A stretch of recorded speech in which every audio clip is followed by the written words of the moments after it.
presentamos al profesor Carlos de Masi. Mientras se acomoda Carlos, voy a... Imposible leer todo el currículum de Carlos, pero alguna cosa hay que decir. Carlos de Masi, profesor de Historia, egresado del IPA, licenciado en Historia por la Facultad de Humanidades, es magíster en Ciencias Humanas. Hasta 2019 se desempeñó como docente de Historia del Uruguay en el IPA, es docente libre en el Centro de Estudios Interdisciplinarios Uruguayos, es autor de múltiples obras, entre ellas La lucha por el pasado, Historia y Nación Uruguay, el Uruguay en transición, el 68 uruguayo, el año en que vivimos en peligro, así como de numerosos trabajos sobre historia reciente, educación y derechos humanos, y en publicaciones en Uruguay y del exterior.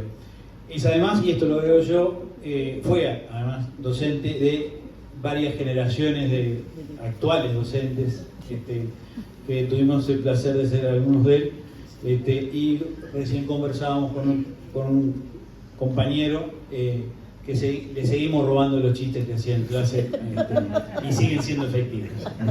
Gracias, Carlos. Bueno, buenas tardes. Quiero decir que están fuera de garantía ya todos los docentes, no tengo responsabilidad sobre lo que puedan enseñar.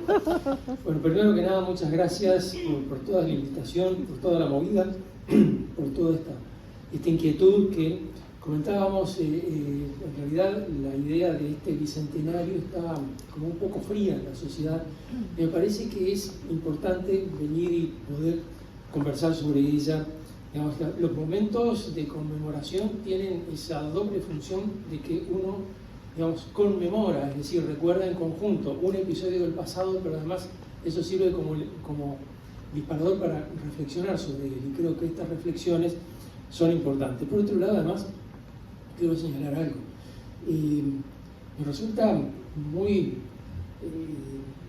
no encuentro la palabra, estar en un lugar que lleva el nombre del maestro Martino Rodas, que yo desde Fraiventos escuchábamos el coro de la Merced las veces que iba allá a Fraiventos. Recuerdo además el impacto que me representó el coro de la Merced con Ariel Ramírez en aquel disco, en aquella versión no recuerdo si era con Ariel Ramírez, pero sí una versión de la Misa Criolla, bueno, que con Ariel Ramírez sí se hizo acá en Mercedes. Eso es un aspecto que me resulta emotivo, y además pienso que le habría gustado al maestro Martino Rodas ver el comienzo de esta actividad con música. Y por otro lado, estaré en el lugar del profesor Washington Loca, que hizo Historia del Uruguay desde Mercedes, mostró cómo se hace Historia del Uruguay desde un lugar del interior, porque generalmente lo que hacemos es enfocar en Montevideo, y desde Montevideo, digamos, dar por hecho que todo lo demás vale. Y sin embargo, Lockhart hizo acá, digamos, un experimento particular que él lo llevó adelante y mostró que con su propia experiencia era posible. También fue el director del liceo con el Plan 63, y recordaba hoy de mañana que mencionaron el nombre, uno de los adscriptos de ese liceo era Lincoln Masteri, que trabajaba acá, digamos, y que hizo, por supuesto, un grupo de ajedrez con el cual sacó un campeón nacional juvenil, el Vivi Bucio, y que después, lo vine a reencontrar en Montevideo muchos años después. En fin, es decir, es todo un complejo emocional, por decirlo de alguna manera. Vamos al tema. A ver, el punto de la generación mía, hemos hablado mucho de generaciones, ¿no? Los jóvenes. La generación mía tiene, digamos, como cierta desconfianza, cierto desdén por las conmemoraciones. Los festejos patrios, en fin, tal vez sea el resultado de la experiencia del año 75, ¿no? Es decir, aquella verdadera... que no fue solo el año 75, ¿no? El año 75 era el año de la orientalidad, que arrancó el 19 de abril y terminó el 21 de diciembre. Hasta el último día tuvieron conmemoraciones, porque creo que al coronel Leonardo Olivera se le ocurrió tomar la fortaleza de Santa Teresa el 31 de diciembre del 25, y hasta ese día hubo conmemoraciones. Y en el año 76 agarramos con los 250 años la Fundación de Montevideo, y seguimos todo ese tiempo. Después celebramos la bandera como una plaza, el ejército como una plaza. Todo tenía, la Constitución no mucho, la Constitución no. Casi incluso justo ese año la habían convertido en feriado móvil. Y bueno, hubo que hacerlo, no pegaban, Discúlpeme que me desvíe, pero no pegaban esa ley con la realidad porque se empieza a aplicar en el año 80. El 1 de mayo se corrió al 5 de mayo. Y un diario brasileño publicó como titular: Dictadura uruguaya celebra cumpleaños de Marx. Marx nació el 5 de mayo. Justo cambiaban el 18 de julio cuando se cumplían 150 años de la jura de la Constitución. Hubo que volver a clavar el 18 de julio en su día porque no... En fin, es decir, jugar con los aniversarios, jugar con las conmemoraciones es complejo, es delicado, porque las conmemoraciones son algo complejo, una cosa compleja, movilizan muchas cosas. Vamos a ver si se puede aclarar, o confundirlo más tal vez. Por un lado, pensar en las conmemoraciones es pensar en la nación.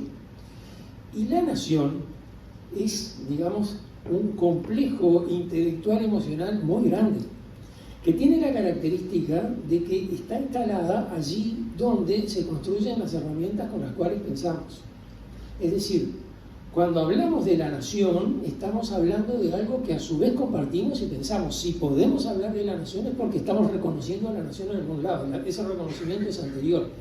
No sé si se entiende. Allí donde empieza, digamos, uno a entender el mundo, donde se construye la ideología básica, la palabra ideología tiene mala prensa, así que lo voy a decir más complicada, las relaciones simbólicas elementales, allí está instalado. Entonces, este concepto tiene esa característica. Uno lo piensa, pero a su vez con él piensa. Entonces pasan las cosas que mencionaba Marina hace un ratito, es decir, a todos nos pasa que tratando de distanciarnos de la nación, terminamos metidos en la nación. Es decir, yo trato de tomar distancia de esta nación nuestra porque, lo que dijiste, nuestra, ¿qué distancia? Es una cosa complicada que además engaña mucho. Uno no puede ponerse a cubierto de la nación, no te podés poner afuera de la nación, no hay una afuera de la nación, no hay caso.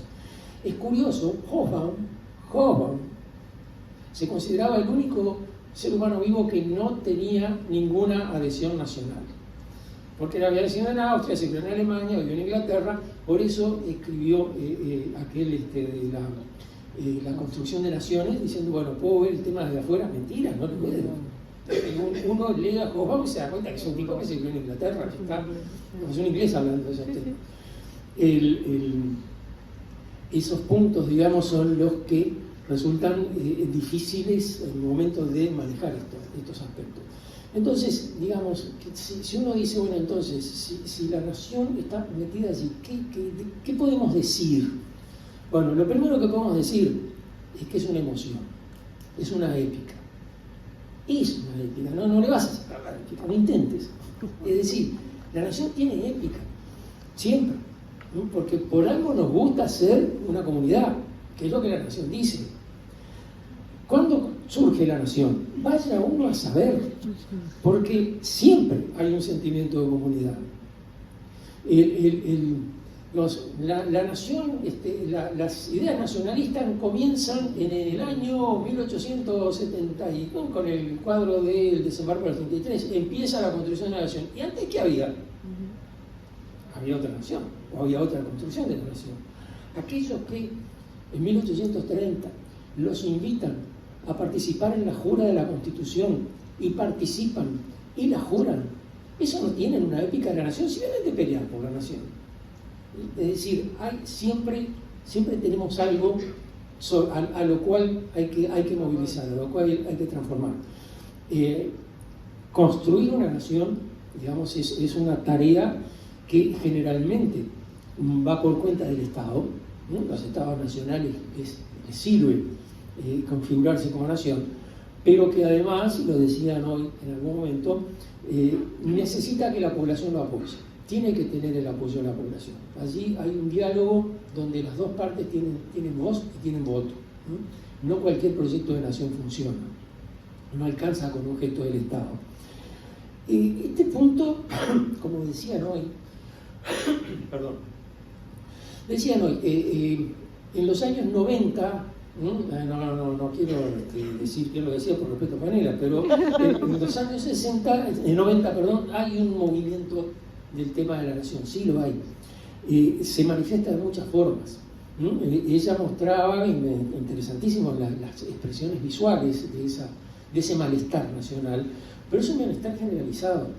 Y allí hay, digamos, toda una reflexión sobre la nación. Ahí se produce una cosa muy interesante, que además moderniza el debate, nos da aspectos nuevos, nos da aspectos diferentes, que nos permite ver lo que antes parecía invisible. Claro, nunca vemos todo, eso nos oculta algo que descubriremos en algún momento que era, ¿no? Que es lo que no estábamos viendo cuando mirábamos La Nación en los 90. Pero allí en los 90 surge la idea de que la nación es una construcción. Benedict Anderson, con las comunidades imaginadas, lo mencionamos siempre.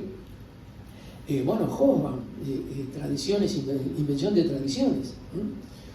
Muestra que más, invención de tradiciones muestra hasta qué punto las conmemoraciones son importantes. Hoffman, tradiciones en ese libro son celebraciones, ¿no? Celebraciones que se reproducen periódicamente, ¿no? Como en las fiestas patrias. Construcción de fiestas patrias podría ser una traducción. Y allí Hoffman dice que en el siglo XIX, sobre mediados del siglo XIX, Inglaterra, el gobierno inglés se dio cuenta de que en realidad no tenía ninguna celebración conjunta de toda la nación, pero no con vínculo religioso, no la Navidad, que fuera toda la nación junta por un motivo nacional. Ahora, claro, si van a empezar a buscar fechas en la historia de Inglaterra, no les queda día libre prácticamente. Han tenido líos en todos lados, siempre lo... Entonces, dice Hoffman, se inventó una celebración, el cumpleaños de la reina. El cumpleaños de la reina, bueno, ahora del rey, se celebra desde mediados del siglo XIX, la reina original era la reina Victoria, se celebra en verano, linda época para hacer celebraciones, sobre todo en Inglaterra, que es un clima tan infame.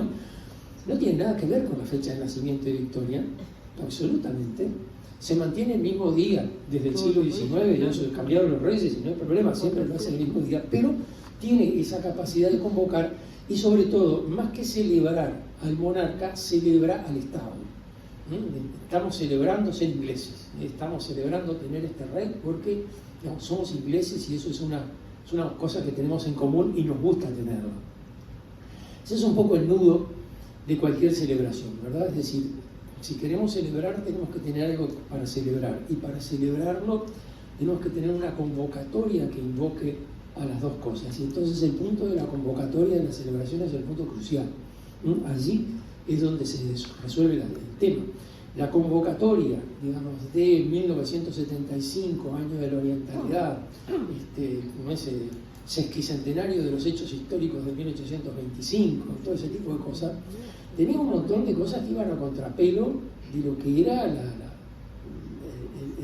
sentimiento vivo de la gente, ¿no? Primero, en 1825 ninguno de nuestros ancestros estaba presente para construir la nación. O sea, es una nación sin inmigrantes. No había partidos políticos, es una nación sin política. Entonces, recién se estaba formando el sistema político, por lo tanto es una nación sin democracia. Y una nación además donde lo que es el aspecto principal, acaba de salir de una guerra, es el ejército. O sea, mal. Tirame con alguna, por lo menos. Hay además siempre en las celebraciones, en cualquier programa celebratorio, hay un espacio libre para que distintas comunidades propongan, esa fue una de las cosas de la celebración de 1930, que las distintas comunidades propongan su manera de participar en la celebración. Entonces la sociedad de costureras domésticas del Cerro hacía un baile y lo ponían en el programa central. Es decir, la celebración tiene que tener también algo de jolgorio. Hay que revivir una emoción, pero también hay que pasar un rato agradable, hay que pasar algo lindo. Con las conmemoraciones del 75 no te dejaban ese hueco, no había ningún espacio como para eso. Entonces, digamos, allí es que uno ve que, bueno, primero, esa idea que teníamos tradicionalmente, y digo teníamos, pues nada más la tenía, de que la nación viene desde la época de los charrúas, bueno, tal vez no, ya se pasó, se pasó de mambo, pero digamos, podría ser desde la época de 1811, como dice Pibel, después de 1942, porque antes de 1942 Pibel opina otra cosa, ¿no? Cosas que uno descubre. Esa idea, digamos, tiene una base que cuando uno dice, bueno, las naciones son construcciones imaginarias, esa base desaparece. ¿Por qué razón justificaríamos hoy un debate ardoroso de varias jornadas como el que tuvieron Edmundo Castillo y Gustavo Gallinal sobre si la verdadera fecha era el 18 de julio o el 25 de agosto? ¿Por qué lo haríamos? Porque además discuten con una pasión impresionante para descubrir cuál es la verdad histórica, porque de la verdad histórica depende la calidad de la fecha, y si nos festejamos en la fecha incorrecta, quién sabe qué desastre nos irá a pasar. No lo dicen, pero da la impresión de que no, si uno dice la nación es una construcción simbólica, entonces hay muchas cosas que desaparecen. Por lo pronto, todo el mundo tiene algún sentimiento nacional, incluso Hoffman, mientras vivía. Por otro lado, ese sentimiento nacional, nadie es más patriota que otro, porque ese sentimiento no se puede medir. Todos o son patriotas o no lo son, pero todos son patriotas de algún lado, y ese es el tema. Cuando el episodio de las papeleras, que es el que tengo más cercano, uno veía, digamos, ese debate, pero en realidad el debate estaba atravesado por el conflicto nacional. Es decir, no me vengas a decir, no, la nación a mí no me interesa, yo lo que quiero es saber. No, la nación te interesa, desde el lugar que estás hablando, muestra lo que estás haciendo. Y entonces, digamos, estaba esa idea de decir, por ejemplo, un uruguayo, Treventino, dijera, no, yo en realidad no soy nacionalista, creo que la gente de Gualeguaychú tiene razón, bueno, loco, soy nacionalista de Gualeguaychú, no es que no seas nacionalista, estás adoptando los argumentos de la otra nación, no te liberaste. Es el tema de Vázquez Franco. Es decir, Vázquez Franco también, tipo para mí entrañable, fue mi profesor, le copié muchísimas cosas, y muchas de las cosas que a veces los alumnos dicen, sí, además sí dijo tal cosa, no dijo Vázquez Franco, yo se lo copié. Pero además, digamos, en esta parte, que su dimensión docente es impresionante, formador de docentes, como historiador, Vázquez Franco era un poco más complicado. Sobre eso a veces discutíamos. Y Vázquez Franco supone, y ese es un modelo, digamos, 1925 del debate, de la mirada, Vázquez Franco supone que hay una nacionalidad verdadera, y todas las que no coinciden con esa son falsas, y que esa nacionalidad se formó en un momento del pasado, y cualquier cosa que haya pasado después no puede modificarla. Si la modifica, la altera y entonces ya la falsifica. ¿Bien? Por eso esa lucha, esa argumentación tan fuerte que hacía Vázquez Franco siempre, decir que la verdadera nación es la nación argentina, todo lo que vino después es artificial, y a veces se ponía un poco paranoico y lo manejaba como la idea de una compilación inglesa mezclada con las tradiciones de acá y el imperio de Brasil, etcétera, etcétera. Pero en definitiva, digamos, Vázquez Franco podría haber sido el interlocutor de Edmundo Castillo, sustituyendo a Gallinal, digamos, y no cambiaba mucho. Esta idea,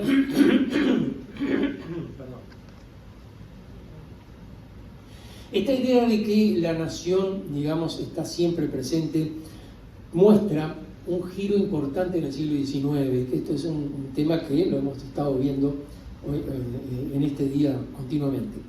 Alrededor del siglo XIX las ideas de nación tienen un giro, un cambio. Las ideas de nación surgen, me da la impresión a mí, estaba sin garantía, me da la impresión a mí de que, digamos, siendo que quien tenía la lealtad, la identidad de la nación era el rey, y que al rey lo sustituís, pasa lo que decía Elias Palti, de que entran, digamos, a sustituirlo otras instancias, otras dimensiones. Bueno, y una de esas dimensiones que hay que construir es la nación. Y la nación se construye por una declaración de voluntad. Es decir, 1789, 1790, Francia, se proclamó, digamos, la constituyente, el rey está en suspenso, los países europeos atacan Francia. Las monarquías europeas, claro que ven un peligro. Desde el gobierno, desde la legislativa, convocan a todos los franceses a defender París.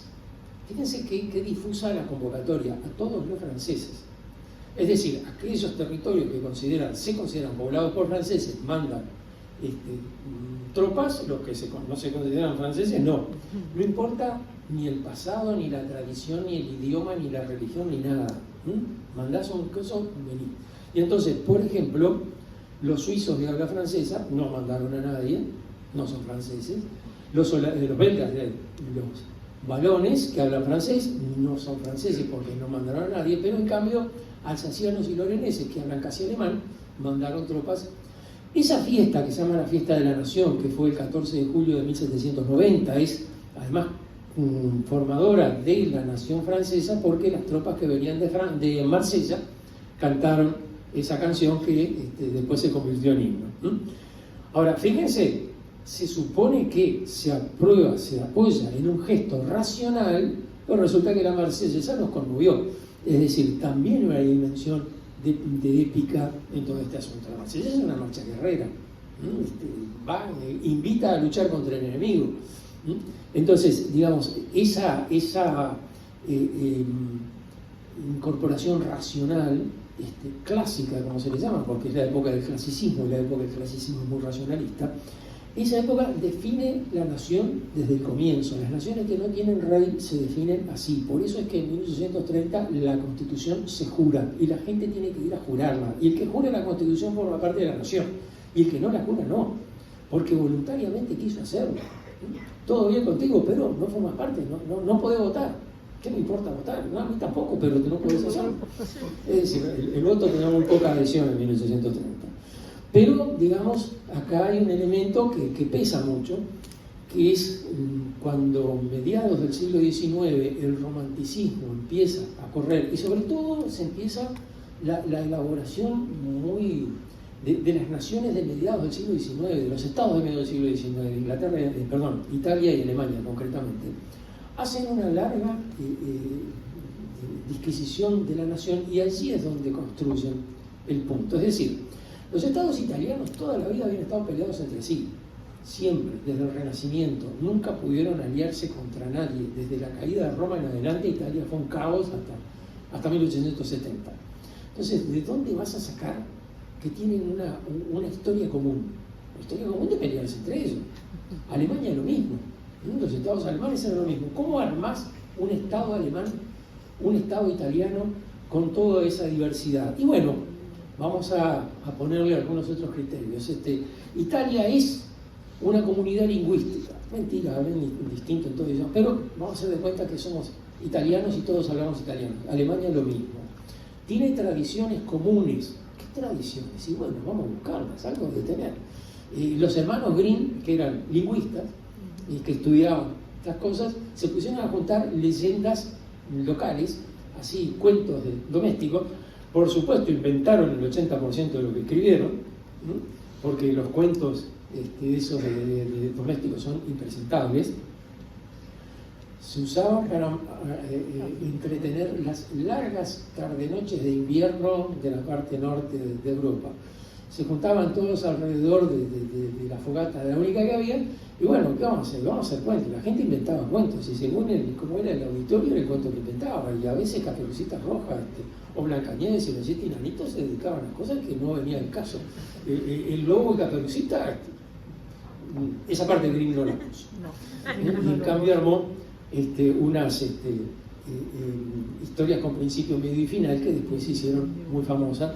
En Italia, digamos, las tradiciones romanas. Es decir, fíjense que acá hay un concepto que se incorpora en los años 90 sobre la construcción de la nación, que es el concepto de invención.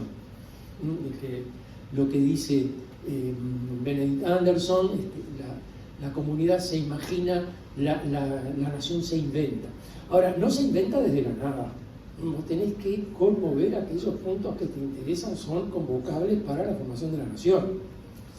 No sé si me explico. Es decir, si hay tradiciones musicales, traelas. Si hay diversidades religiosas, no las toques. Con eso no va a ser la nación, ni lo mencionas.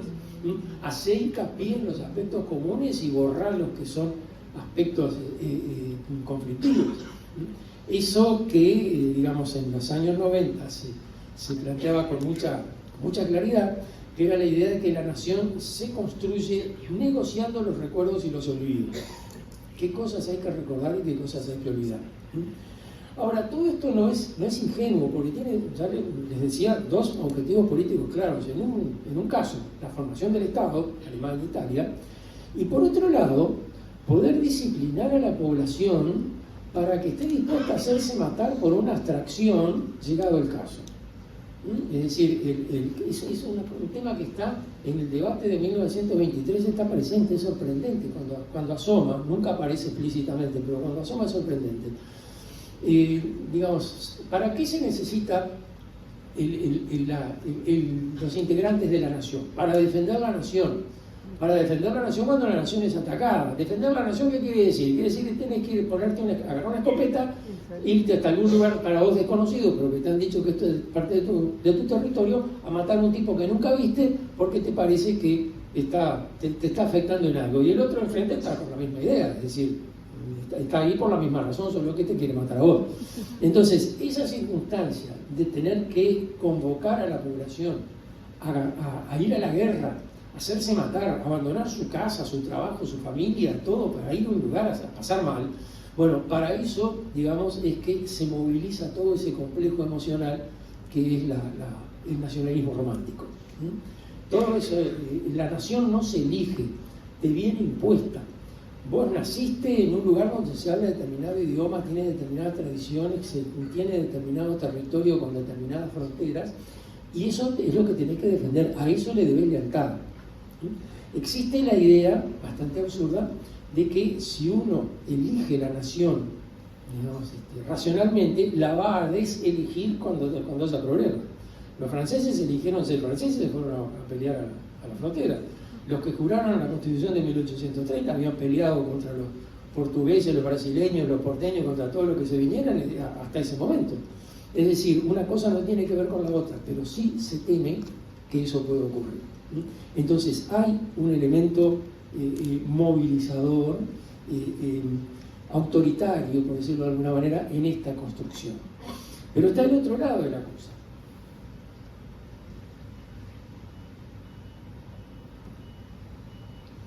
La gente tiene que aceptarlo. Y ese es el punto en el cual, digamos, entra el misterio de la nación, porque esa parte se nos pierde, no tenemos testimonio de eso. Ordoñana le encarga a Blanes el desembarco de los 33. Blanes pinta un desembarco de los 33 como para Disneylandia, así una cosa impresionante. Lo pone en el Cabildo de Montevideo y la gente hace cola para ir a verlo. Los 300 paquetitos de arena que trajo los vendió todos. Estaba exiliado José Hernández en Montevideo y le escribió unos versos, comentarios del gaucho Martín Fierro al desembarco de los 33, y los va describiendo uno por uno. Fue una conmoción. Es decir, a la gente le gustó, le interesó, se vio reflejada allí. ¿Por qué razón? Esa parte no la tenemos.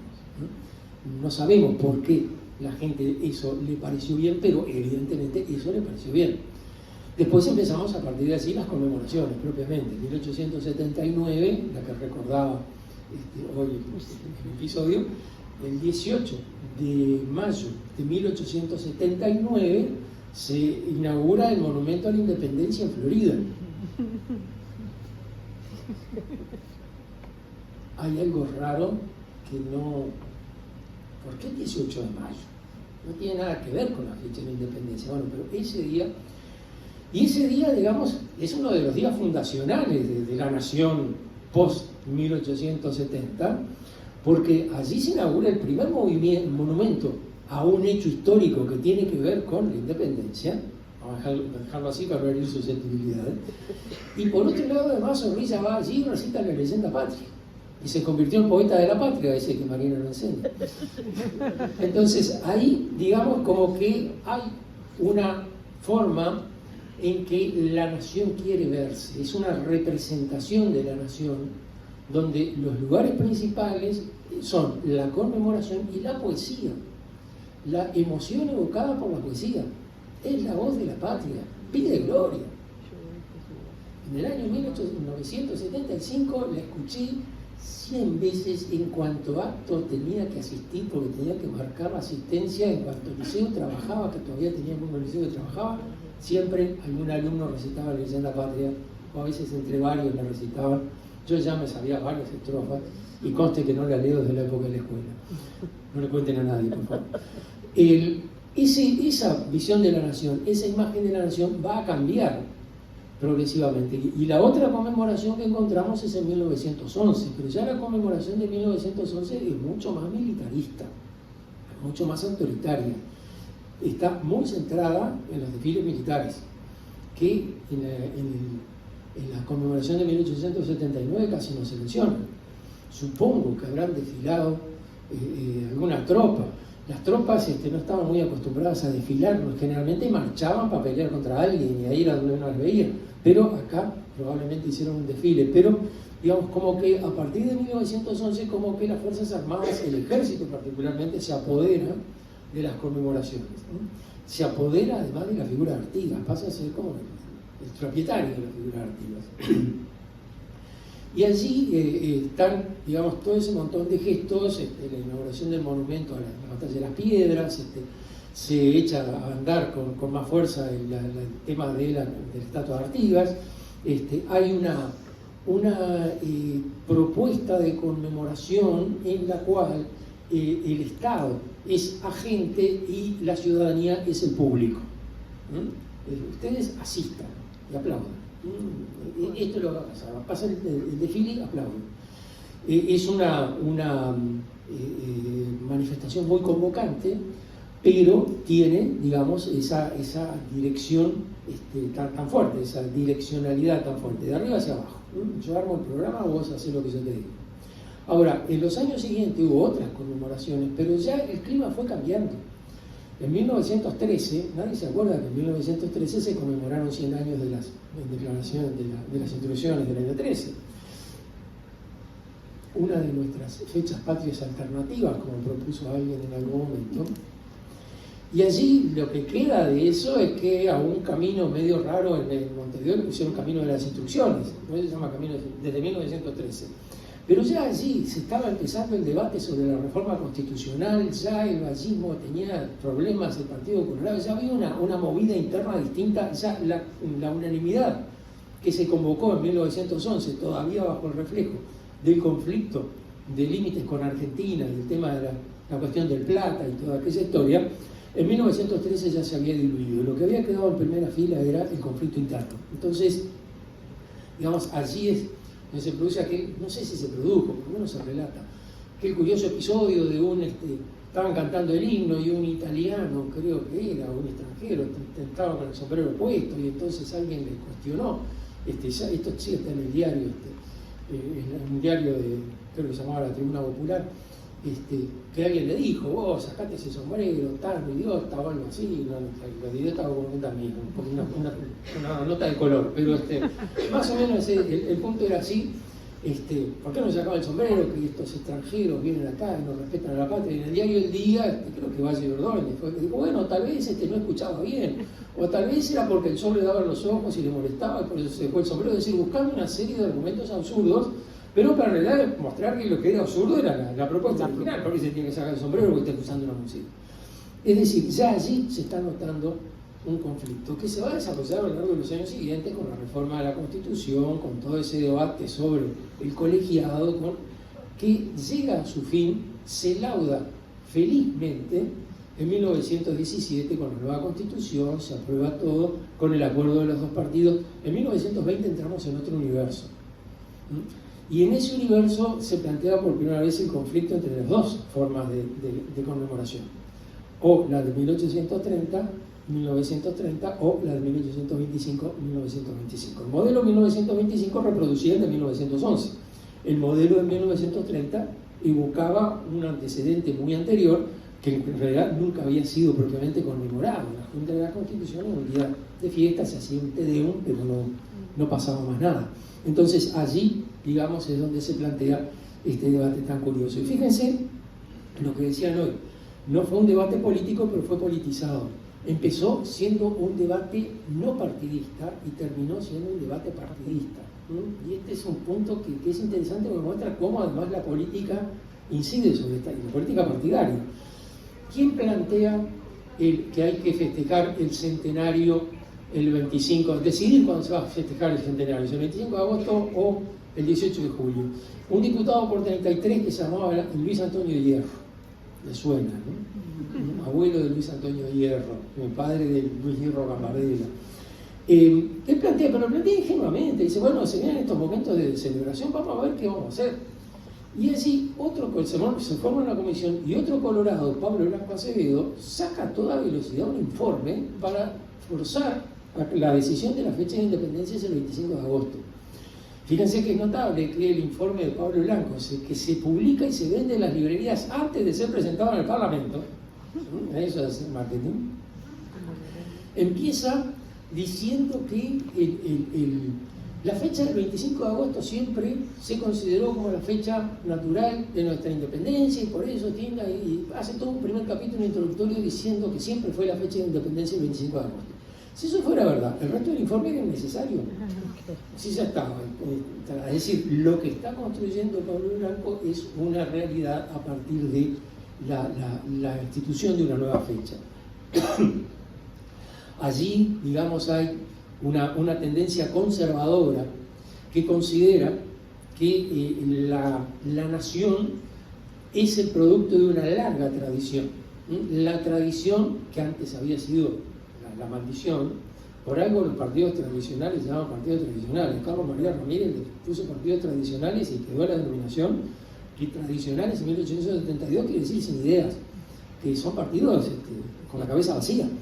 Pero sin embargo en la década del 20 el concepto tradicional había recuperado fuerza y bueno, las cosas tradicionales eran mejor, tenían otro peso. Entonces, digamos, aquellos que reivindican la tradición son sectores conservadores que son fundamentalmente antivallistas. Y lo que se produce en el Cámara de Diputados en 1923 es una especie de coalición antivallista, donde Gustavo Gallinal Blanco argumenta, utilizando como base el informe de la fecha de independencia de Pablo Blanco Acevedo, Colorado, para enfrentar al Mundo Castillo vallista. El que tiene que ver el vallismo con todo, con la forma de la conmemoración. Y bueno, fíjense que el vallismo quiere reivindicar la celebración de 1930, el centenario en 1930, porque en definitiva la Constitución es una creación que no se apoya en ninguna tradición. Y además también se creó una bandera que no tiene nada que ver con las banderas anteriores. Entonces, si eso fundó el país, entonces el reformismo es posible. Ese argumento de base de decir no importa que no se haya hecho nunca en el país, lo vamos a hacer desde ahora, porque a base de Ordóñez la tradición no le importaba, es un poco el fundamento del reformismo vallista. Bueno, había que mostrar que el reformismo vallista tenía raíces históricas, y la manera de mostrar que el reformismo tiene raíces históricas es mostrar, digamos, esos aspectos creacionistas en el pasado. Y fíjense que esto se nota en todos los aspectos de la celebración. En 1925 el vallismo ganó el partido, puso de su lado a los colorados conservadores, y en el Senado, cuando se discutió la ley de festejo, que se había aprobado, que fuera el 25 de agosto, se había aprobado en diputados, en el Senado el informe en contra de esa decisión y que proponía que fuera el 18 de julio de 1930 el centenario, lo hizo Justino Jiménez de Arechaga, que era vierista, antivallista, por lo tanto. Es decir, y allí todos los colorados del Senado votaron por la fecha de 1930 y los blancos quedaron en minoría.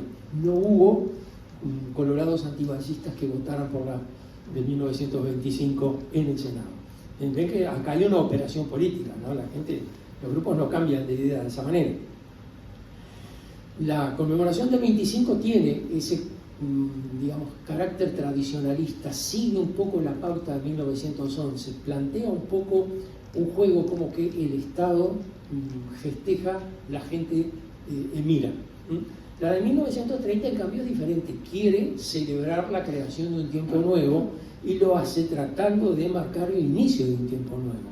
Es decir, en 1930 el Uruguay había recorrido 100 años de vida independiente y va a recorrer muchos más. Y su futuro va a ser tan innovador y tan novedoso como ha sido su pasado reciente. Y por eso, la celebración principal y más perdurable de 1930 es el Estadio Centenario. El Estadio Centenario, que es un deporte que no tiene tradición griega, no tiene tradición clásica, es novedoso. El estadio es solo para jugar fútbol y tiene una cancha de básquetbol, otro deporte nuevo. No tiene pista de atletismo. Uno va al estadio a ver fútbol o a ver básquetbol, nada más. Existía la impresión de que iba a haber 50.000 personas en Montevideo que todos los domingos iban a ver al estadio. Bueno, no había 50.000, pero había decenas de miles que se iban todos los domingos a ver el estadio. Todo eso, además, con una construcción espectacular, modernísima, con una torre que por sí debe haber valido lo que costó una de las tribunas, pero que es un monumento, es una belleza. ¿Verdad, Pamela? Sí. Sabía que debe estar de acuerdo conmigo. Es decir, es una maravilla que incluso vienen excursiones, qué sé yo, estudiantes universitarios, que esos que hacen recorridas por varios países y van a sacar la foto a la torre de los personajes, porque es una belleza hecha estrictamente a escuadra, nada más, no tiene curvas. Y es una maravilla. Ahora, con eso además estaban inaugurando una nueva época, la época de los campeonatos mundiales. Es decir, es el gesto del vallismo así festejado como tal. Y uno ve que esa es la celebración que la gente acompañó. Acompañó las actividades, acompañó los desfiles. Hubo propuestas barriales para hacer celebraciones específicas, como las que le mencionaba de las costureras del Cerro, el caso real, no es inventado. Hubo, digamos, fiestas populares, bailes populares en plazas en los barrios de Montevideo. La orquesta sinfónica tocaba, hacía presentaciones en los distintos barrios. Se festejó el 28 de agosto, creo que es, que cuando se firmó la Convención Preliminar de Paz, se festejó, estábamos por festejar cualquier cosa, claro, pero no recuerdo si se haya festejado el 4 de octubre. Pero, digamos, el centro de la celebración fue el Estadio Centenario, la inauguración del estadio y el Campeonato Mundial. En el Museo del Fútbol, ¿cuántos han visitado el Museo del Fútbol? Habrán visto un cuadro, habrán visto el cuadro.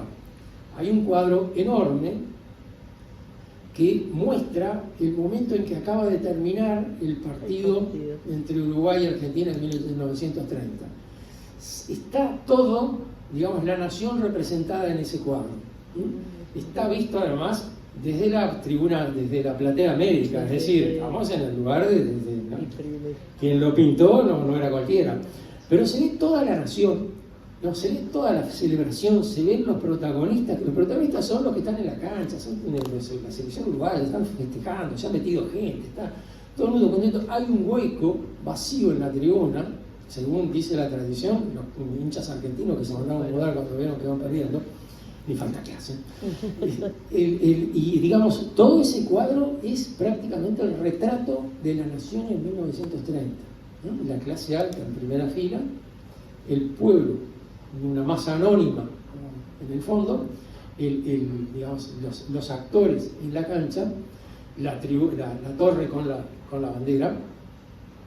Me costó mucho trabajo averiguar quién había pintado ese cuadro. ¿Quién pintó ese cuadro?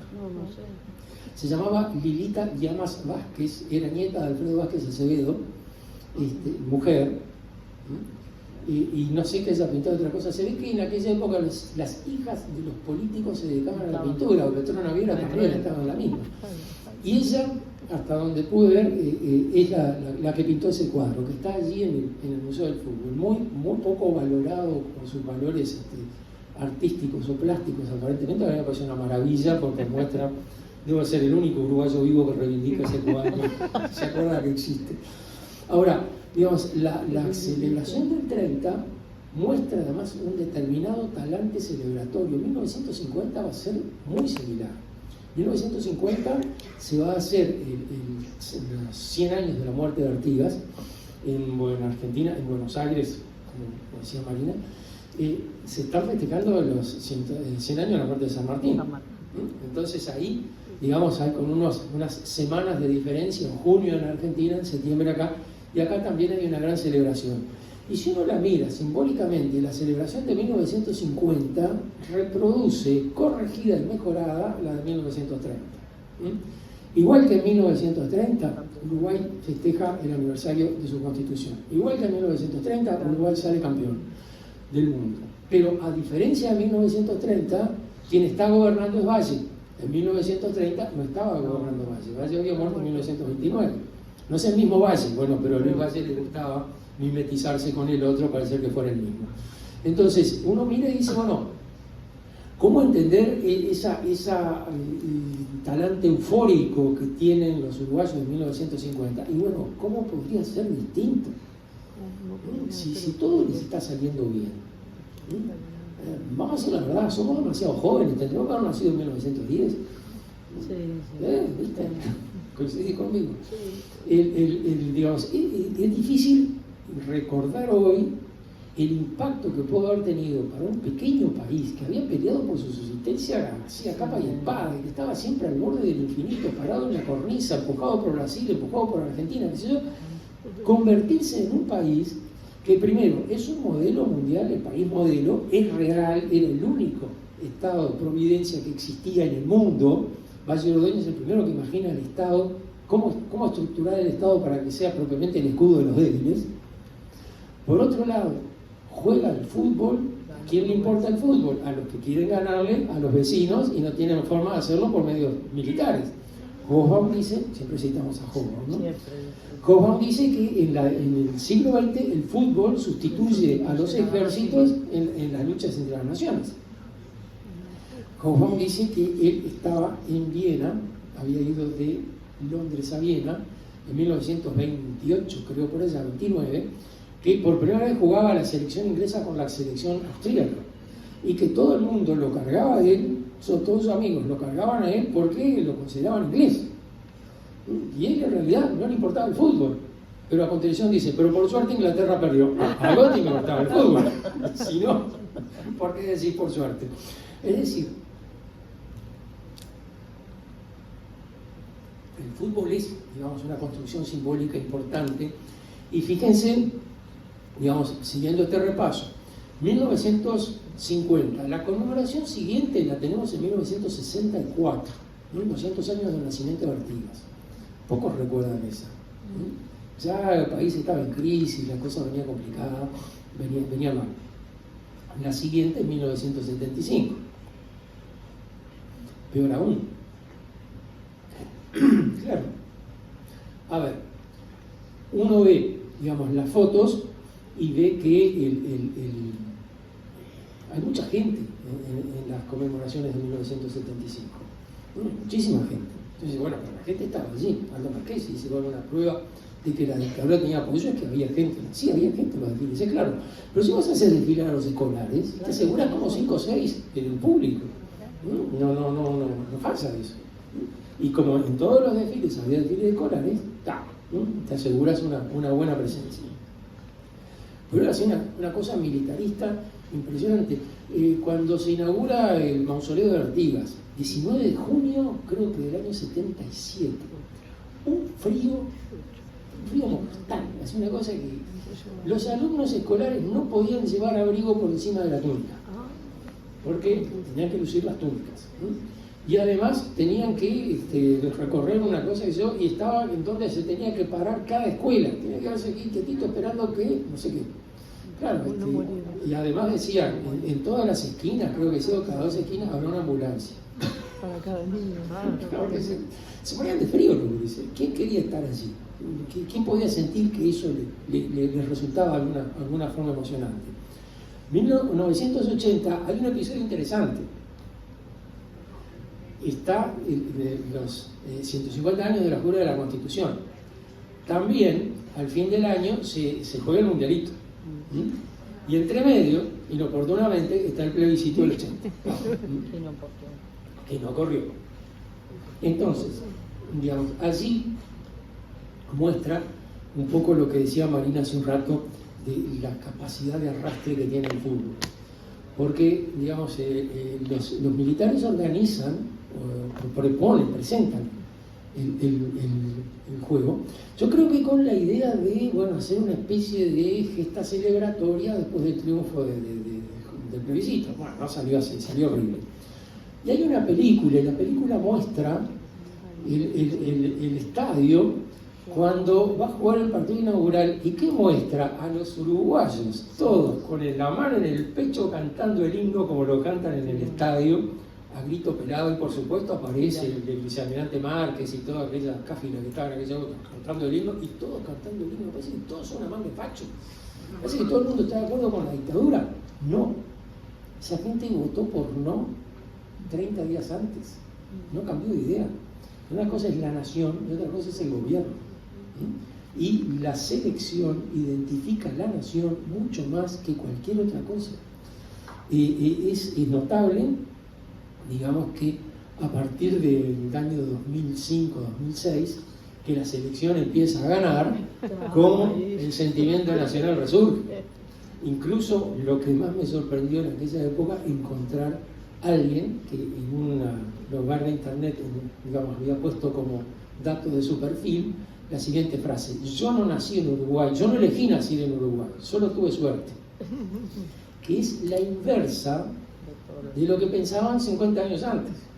El país de porquería, vamos, no, que eso que se mata. No, ahora, haber nacido en Uruguay en el 2010 era haber tenido suerte. Y eso arrastra las conmemoraciones del 2011, 2012, 2013, a la que esta vez se agrega además el 2015. Y hay allí algún cambio que es interesante señalar. Por ejemplo, en 1911 se conmemoró el centenario del Éxodo. En el 2011 se conmemoró el bicentenario de la Redota. El cambio de palabra, con me perdone el distinguido mercedario ya fallecido don Clemente Ferjeiro, la verdad que la palabra, la expresión éxodo para esa cosa era un poco desmesurada, pero digamos el llamarlo Redota implicaba todo un cambio de mirada que es muy interesante de rastrear. Hasta donde yo recuerdo, el primero que dijo, que tituló un estudio sobre el éxodo con el título La Redota, fue Carlos Maggi, en aquellos artículos que publicó el diario El País en 1950, estaban excelentes, y que se ha repetido muchas veces. Allí Maggi tituló a su trabajo La Redota y explicó por qué tenía que ser la Redota y no el éxodo. Por supuesto, 0 redota le dieron, no hubo ninguna cosa. E incluso si uno ve la edición del ciclo artiguista de 1968, 68, allí el autor de ese párrafo, que parece haber sido Oscar Urquera, debate con Maggi sobre si hay que llamarlo éxodo o hay que llamarlo redota, y llega a la conclusión de que hay que llamarlo éxodo. En cambio, en el 2011 nadie dijo, no, eso hay que llamarlo éxodo y no redota. Todo el mundo decía la redota como si tal cosa. Es decir, la idea de parecernos demasiado al pueblo elegido ya estaba un poco pasada de moda, ya no se llevaba. Toda nación tiene la idea de que es un pueblo elegido. ¿Lo escribiste vos? Qué linda letra que tenés ahí. ¿Cómo cambió los tiempos? Bueno, pero falta mucho. Decía, lo que justifica la existencia de la nación es la excepcionalidad de la nación. Alguna excepcionalidad tiene que tener la nación. Y eso es otra cosa que nos cuesta bastante aceptar, ¿no? La que te venís a decir que el Uruguay es excepcional. Sí, es excepcional, si no sería lo mismo que la Argentina, pero así se mezclaría. Excepcionalidad quiere decir una característica especial, nada más. Alguna característica especial tenemos los uruguayos que nos diferencia de los argentinos, la garra charrúa, el orden político, todo ese tipo de cosas. Bueno, esas excepcionalidades son fundamentales para que la nación se pueda armar simbólicamente. Si no tenés nada de diferente, no puedes diferenciarte. Ahora, la excepcionalidad, digamos, tiende a convertir a la nación en un pueblo elegido. Y ya eso es más complicado. Naciste como dice Zorrilla de San Martín cuando se inauguró el monumento a Artigas en 1923, la primera frase que dice el poeta de la patria es la siguiente: ¿qué tenía en su corazón el creador cuando decidió crear la banda oriental? Cuando decidió crear el Uruguay, ¿no? ¿Qué tenía en su corazón el creador? Antes del Génesis ya estaba, ya lo había hecho. Y otra frase que tiene: el Uruguay surgió de una sonrisa de Dios. Se me mataba de la risa, no sé si conté. Es decir, ese tipo de vínculo entre la religión y la nación es uno de los enlaces fuertes que la nación busca, que es uno de los recursos conservadores, además más fuertes, y que, bueno, a Zorrilla no le salió del todo bien. Si uno lee, no es obligación, no va para el examen, así que no tienen por qué leerlo, pero si uno lee algún día la epopeya de Artigas de Zorrilla, son 2 bloques de este tamaño, que Zorrilla redactó para instruir a los escultores que iban a hacer el monumento, que iban a presentar el monumento. Yo creo que muchos ahí decidieron no presentarse.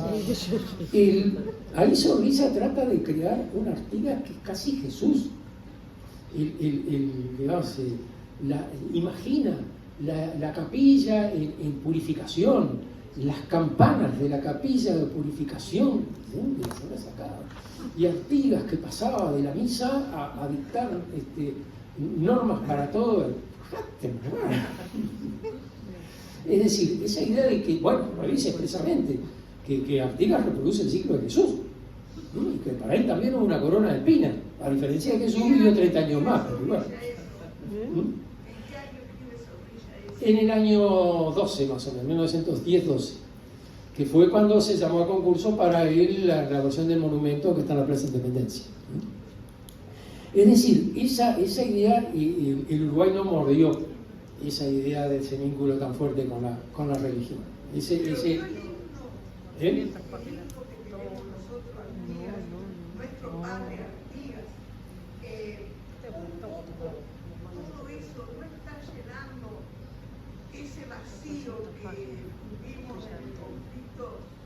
Laicidad y catolicismo. Entonces, por otro lado, buscamos esto de la trascendencia, digamos, y bueno, hacemos de Artigas también nuestro padre Artigas. Bueno, lo hizo Zorrilla, y el autor que también es del año 15-16, el padre nuestro Artigas, no es de la época de la dictadura, ya venía de...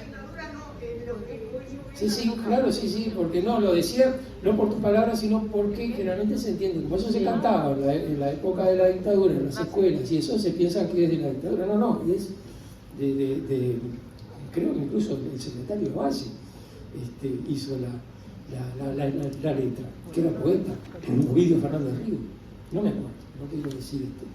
Pero en concreto, digamos, ya para terminar, yo sabía no puede ser bien. Decía, en concreto, esta parte que nos plantea tantos problemas con respecto a estas celebraciones, etcétera, un poco para resumir, querría decir 2 o 3 cosas. Primero, no es, digamos, nada despreciable la celebración de los aniversarios. Son cosas serias, hay que prestarle atención. Digamos, la participación en ese tipo de celebraciones es importante. No es, digamos, un avatar no es un feriado con actividad, no es mañana no tengo clases pero tengo que ir a las 9 porque hay acta en el liceo, no, digamos, es otra cosa. Segundo, esa otra cosa está compuesta de elementos que forman parte del menú, no lo puedes excluir. Va a haber épica, va a haber emoción, va a haber cosas, digamos, aburridas, el Estado se te va a presentar delante, va a hablar alguien a nombre del Estado, va a hablar alguien a nombre de alguna de las Fuerzas Armadas, seguramente va a hablar, va a haber desfiles escolares, bueno, pero esas cosas, digamos, forman parte de la representación de la institucionalidad de la nación. Ese es el orden político de la nación. Y después viene también, y tiene que participar, la otra parte que podríamos llamar el desorden político de la nación, es decir, la gente que quiere participar y quiere pasar bien. Entonces hace digamos, la celebración en ese sentido del año 2011 fue muy elocuente, no me acuerdo si fue el 11, el 13 o el 15, así me entreverán, que hubo unos escenarios en Montevideo y la gente elegía que quería escuchar y se iba a escuchar uno, escuchar otro. No hubo desfile de trompa, no hubo desfile escolares, no hubo nada. Bueno, ese tipo de celebración, digamos, como que se va al otro extremo de la de 1911, pero los dos extremos tienen que estar presentes. Eso va a ser además un elemento movilizador siempre, porque eso se trata. Si se trata de remover una emoción, bueno, va a ser movilizador. Se trata, en definitiva, de que quieras seguir perteneciendo a la nación. Que, digamos, como decía Ernesto Renan, el francés, esté dispuesto a seguir participando de ese plebiscito de todos los días, de esa voluntad de seguir perteneciendo de la nación, con la condición, que decía Renan, de haber olvidado San Bartolomé y las masacres del sur. Como ninguno de ustedes se acuerda de que es San Bartolomé, no tiene la menor idea de lo que es la masacre del sur, estoy seguro, pueden considerarse franceses según Renan. No tienen problema. Es decir, la condición del recuerdo y la condición del olvido tenían que estar juntas. Y ya por las dudas Renan decía qué cosas había que olvidar. Pero por otro lado, tengan presente, Renan está hablando en 1884, por ahí, 82, la derrota con Alemania está ahí. Ya se estaba diciendo que en realidad los verdaderos vencedores de la derrota de Francia no era del ejército alemán, sino de los profesores de historia alemán. Y allí empezaron a construir la historia francesa, y ahí descubrieron que no eran francos sino galos, porque los francos eran alemanes y los galos no, entonces vamos a ser galos. En nuestros ancestros los galos, ese capítulo del libro digamos, esta especie de Pivel devoto francés, no me acuerdo del apellido ahora, que era inspector de escuelas y además actor de los manuales, digamos, ahí tratar de crear una nación y transmitirla, una nación además con espíritu beligerante, buena parte de los cuales también nos vino a nosotros, ¿no? Porque mucho de lo que pasaba en Francia estaba aquí. Tengan presente, y con esto termino, recién decían los mismos tenés más. Los problemas que tiene el Uruguay con su pasado lo tienen todos los países, ¿sí? Esas heridas que están abiertas son las que generan el relato nacional, si no, no existiría el relato nacional, está en todos lados, ¿sí? El debate sobre el 25 de agosto en el Uruguay, qué bien, y el debate sobre el 14 de julio en Francia. ¿Qué? ¿Hay debate sobre el 14 de julio en Francia? Y ya lo creo. Fíjense que el 14 de julio se celebró en la época anterior al imperio y después volvió a celebrarse en 1882. Básico Ordóñez estaba ahí, ¿no? Digamos, en su etapa en Francia. Le escribe una carta a don Lorenzo y le dice, no, pues así estuve viendo los desfiles, tal, y le cuenta los desfiles, todo, y don Lorenzo le escribe en respuesta, eso contáselo a tus amigos que se van a publicar en el diario, decime si estás estudiando. Esa parte igual siempre se la conté. Pero decía, fíjense, el 14 de julio, digamos, fue un largo debate, que además se laudó a medias, es decir, los 14 de julio se celebran los 14 de julio. Se celebra la toma de la Bastilla y también la fiesta de que cantaron la Marsellesa. Y digamos, hay dos corrientes diferentes con esto. El 4 de julio, todos los norteamericanos festejan el 4 de julio, sí, desde la década del 20 del siglo XIX más o menos. Porque fíjense que siendo como fue eso el proceso de independencia de 13 colonias separadas, cada una tenía su fecha de inicio, diferente de las otras. El 4 de julio era de Pensilvania, porque estaba Filadelfia ahí. Después, en la década del 20, el 4 de julio unificó todas las celebraciones y bueno, quedó así. En la Argentina, ¿cuál es la fecha? 25 de mayo o 9 de julio. Porque la gran celebración fue el 25 de mayo de 1910. Es gracioso porque cuando alguien habla en Argentina y dice, no, Todo la movida del centenario, ¿se imaginan la generación del centenario, como se llaman allá todos los intelectuales que tuvieron allí? Acá decir la movida del centenario y se imaginan un espectáculo en el estadio. Pero, digamos, la construcción de ese centenario, el 25 de mayo de 1910, opacaba la construcción del otro centenario de la fecha de la independencia, 1916. ¿Y por qué fue eso?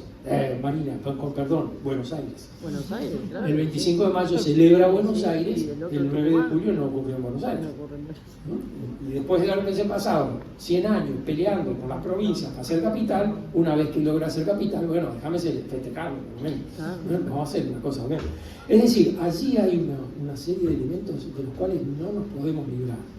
Que lo que tenemos que hacer, bueno, es mirarlo críticamente y tratar de gestionarlo con prudencia en la clase.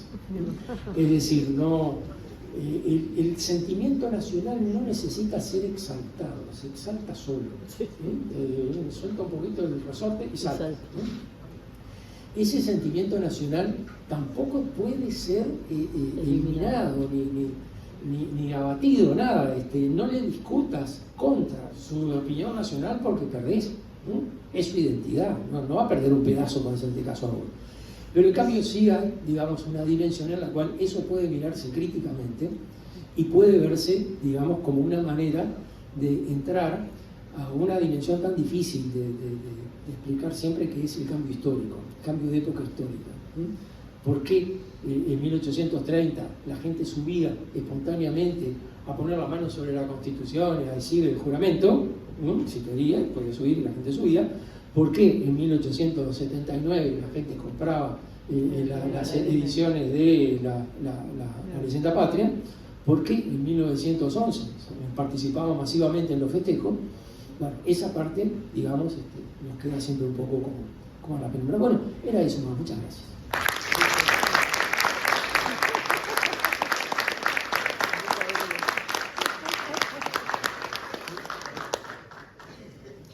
Bueno, se abre el momento de las preguntas al profesor Demás. No sé si contesté la pregunta que Marina me había dejado por contestar. ¿Cuándo se creaba la...? Que preguntó tu alumno. Ya, repetila. ¿Se escucha? Sí. Vamos a hablar, ok. La pregunta yo creo que ya... Tenés un micrófono. Bueno, primeramente agradecer por la ponencia, muchas gracias. Yo en lo personal me quedo conforme con lo expresado, responde a mi pregunta, pero ya que la vuelvo a hacer. Es la misma pregunta, no vas a cambiar. No. Mi pregunta venía en base a la visión de las distintas ponencias y cómo esto del sentirse uruguayo... Hablar antes de 1830, no podemos hablar de sentirse uruguayo, pero hasta 1900 yo consideraba que hablar de uruguayos era difícil, o el sentido de ser parte, me considero uruguayo. La pregunta había sido si era a partir del siglo XX, quizás 1920, si se podría el ciudadano uruguayo considerarse uruguayo como tal. Qué linda pregunta. Para Si la querés contestar vos.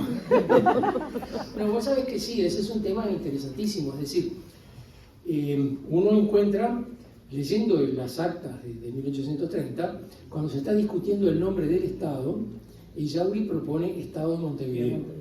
Y se lo bochan así abiertamente, con toda justicia. Además, Montevideo fue el primer lugar que ocuparon los portugueses, el último que abandonaron los brasileños. ¿Con qué derecho se quiere quedar con el nombre del país? Pará. Pero entonces se plantea el problema: si no se llama así, ¿cómo se va a llamar? Y empiezan, con buen criterio, pero con mala puntería, a mi juicio, a buscar nombres nuevos para una entidad política nueva. Está bien, sí, ¿viste? Y entonces allí es que proponen el Estado del caudaloso Plata, el Estado del honor argentino, el Estado de Solís, deliran como locos, no lo invocan con... Y entonces Miguel Barreiro es el que dice, hay un nombre que siempre tuvieron los que vivían en este territorio, que es el de orientales. El nombre del país tiene que llamarse Estado Oriental. Claro, ¿Qué? eso significaba el interior 10 Montevideo Cero, es decir, no le dejaban meter ni una Montevideo, era todo, porque oriental en definitiva eran, ahora Frega lo ha explicado muy bien esto, Sí. los soldados artiguistas. Claro, Orientales eran aquellos que formaban parte de las tropas de Artigas, y justamente habían estado siempre en contra de Montevideo. Pero no había palabras para argumentar contra eso, porque era una verdad absolutamente indiscutible.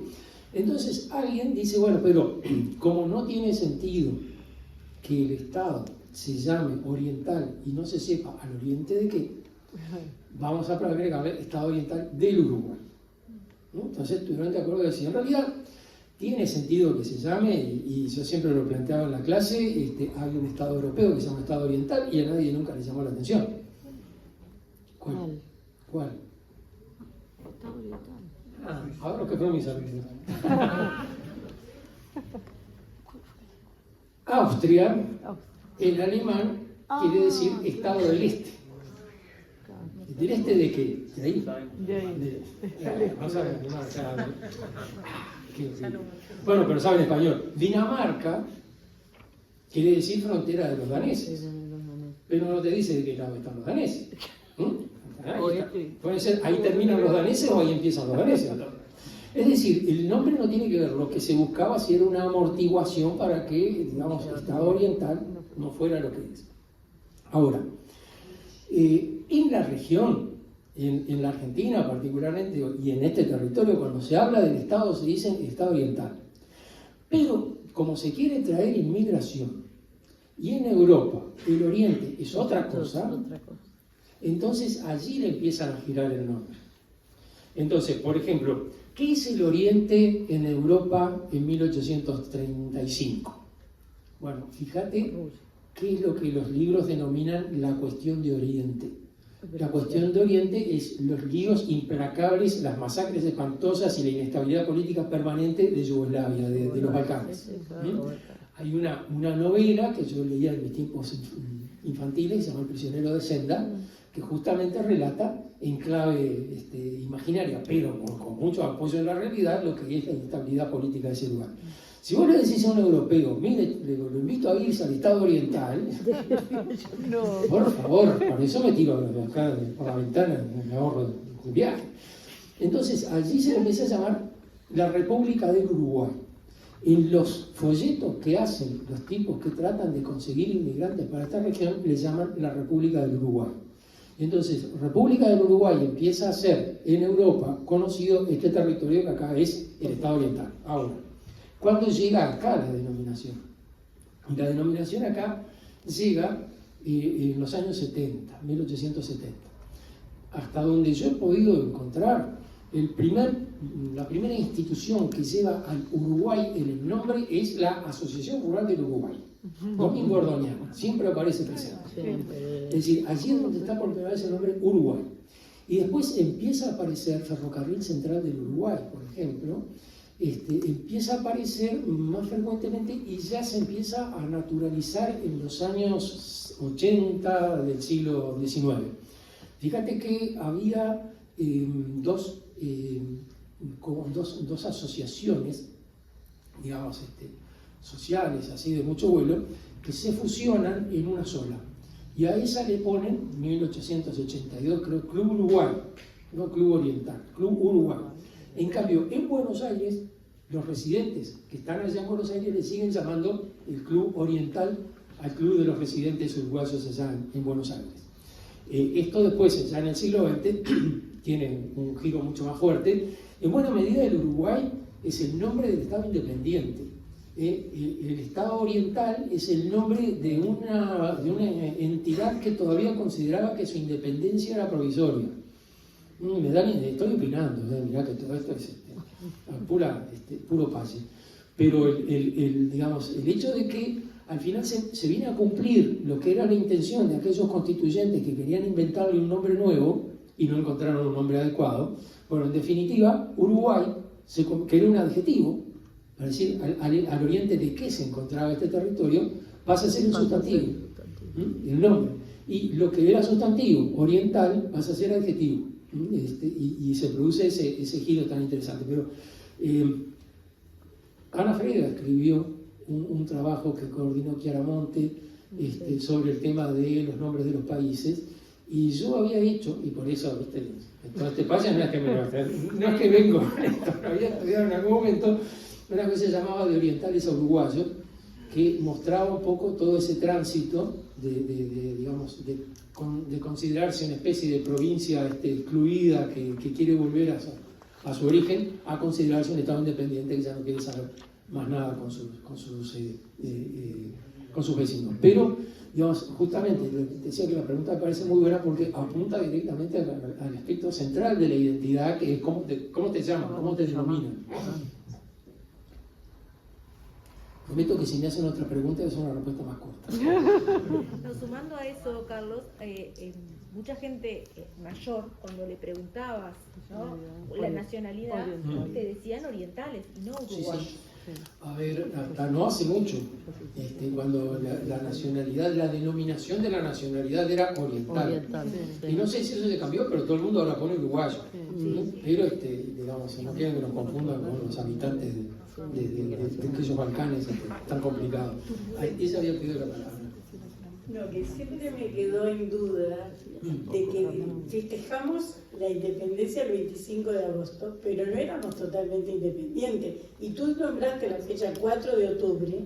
El 4 de octubre de 1828 fuimos independientes. Sí. Creo que en una época de nuestro país se festejó esa fecha. Afirmativo. Sí. Pero ahora, ¿por qué seguimos festejando un día que no es? Bueno, a ver, siempre los festejos son conmemoraciones. Es decir, la gente se reúne para celebrar.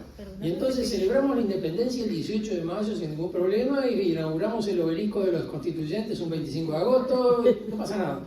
Como pasa, digamos, con las festividades religiosas, ¿no? Que en definitiva, digamos, hay una fecha simbólica que se cumple, pero no es que hayan ocurrido precisamente así.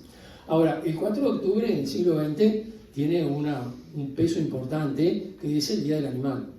Entonces, eso es pesado. Pero, esto lo cuento siempre, porque siempre me causa mucha gracia. No sé cómo me vino a pasar esto. Estaba en un congreso de estos ahí, y bueno, en eso de los intermedios, esas cosas, con un corte, me puse a conversar con un profesor belga. Belga, qué sé yo, sí, no, muy interesante, sí, Bélgica, no, Uruguay, sí, Uruguay, estoy seguro que se imaginó Paraguay, pero no lo dijo.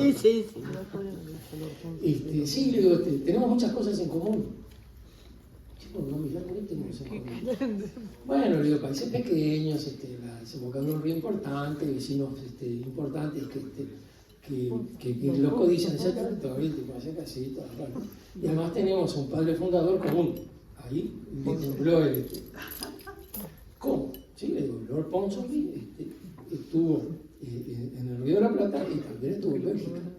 Y tuvo que ver, no ese tipo, no. Ponsonby no tuvo mucho que ver. En realidad la independencia de Bélgica surge de la declaración del Congreso, no sé cuál. O sea, y le digo, ¿cuándo fue esa declaración? El 4 de octubre de 1830. Esa es la prueba. Tenemos padres comunes. Después de miró, esa se volvió loco.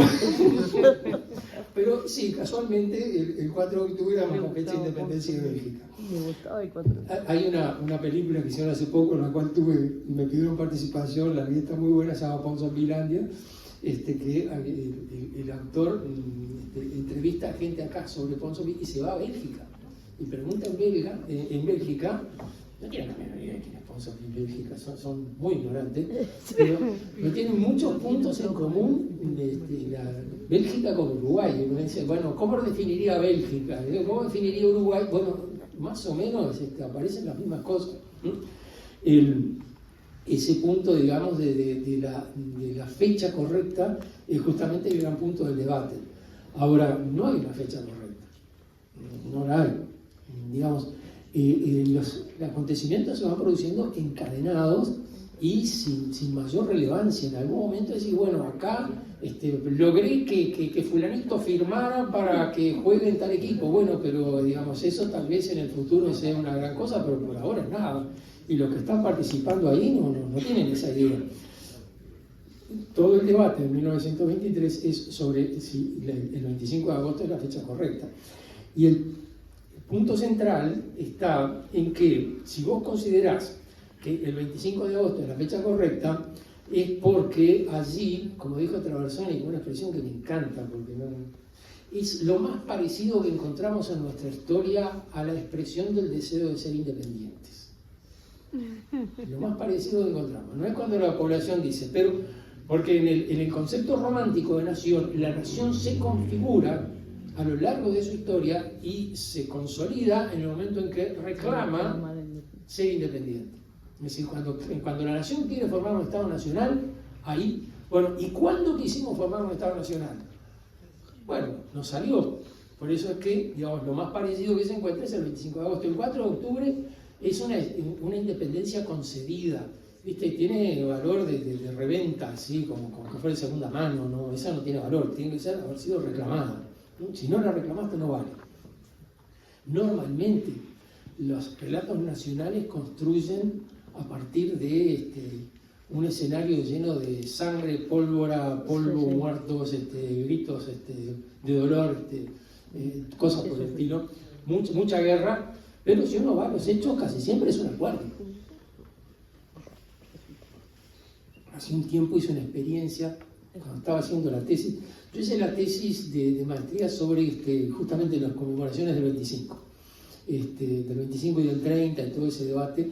Y cuando estaba en esa, pensé, bueno, se planteaban en 1923 todo un trauma porque había sido como producto de un pacto, la creación de la nación.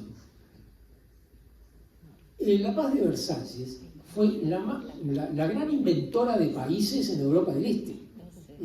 Es decir, si uno mira, se disolvió el Imperio Austríaco, se disolvió el Imperio Turco, Rusia fue corrido un montón de kilómetros y ahí aparecieron un montón de estados, muchos de los cuales, cuando yo estaba haciendo esa tesis, ya por 97, 98, existían todavía.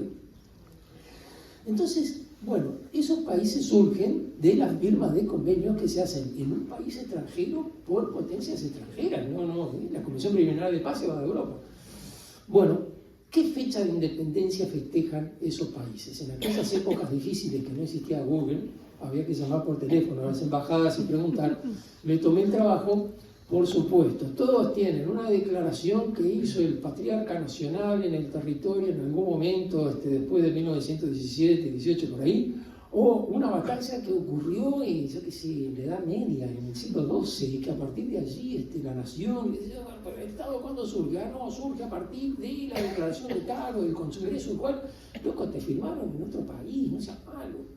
Pero ningún país reconoce eso como su acta de fundación. Y sospecho, no entiendo los idiomas, que habrá también debates allí como los que se producen acá. Por eso les decía, esas heridas forman parte de la identidad, porque en realidad querer crear homogeneidad donde no existe, a alguien va a lastimar. Y de eso surge el relato, eso genera el relato de la nación. Y ahora, digamos, el relato de la nación ha cambiado, está cambiando permanentemente. Lo importante no es que sea siempre el mismo, sino que cambiemos sincronizadamente, que lo reconozcamos como tal. Pero el relato de la nación, como decía Caetano una vez, una frase que me encantó, armaba una comunidad donde era muy fácil ser igual y muy difícil ser distinto. Y ahora parece que tiende a formar una comunidad, qué lindo, tiende a formar una comunidad que acepta, o por lo menos se resigna a aceptar, o por lo menos está dispuesta a resignarse a aceptar la diversidad. Estamos lejos todavía, falta bastante, pero me parece como que marcha en ese camino. Voy a cantar una canción durante un minuto. Disculpa por cortar, pero estamos un poco atrasados, hay que empezar con el cierre de la jornada. Así que, Lo que pasa es que yo tengo el modelo de la hora de clase y entonces... Sí, igual te iba del tiempo en clase. Sí, personal, el IPA no había tiempo. Bien.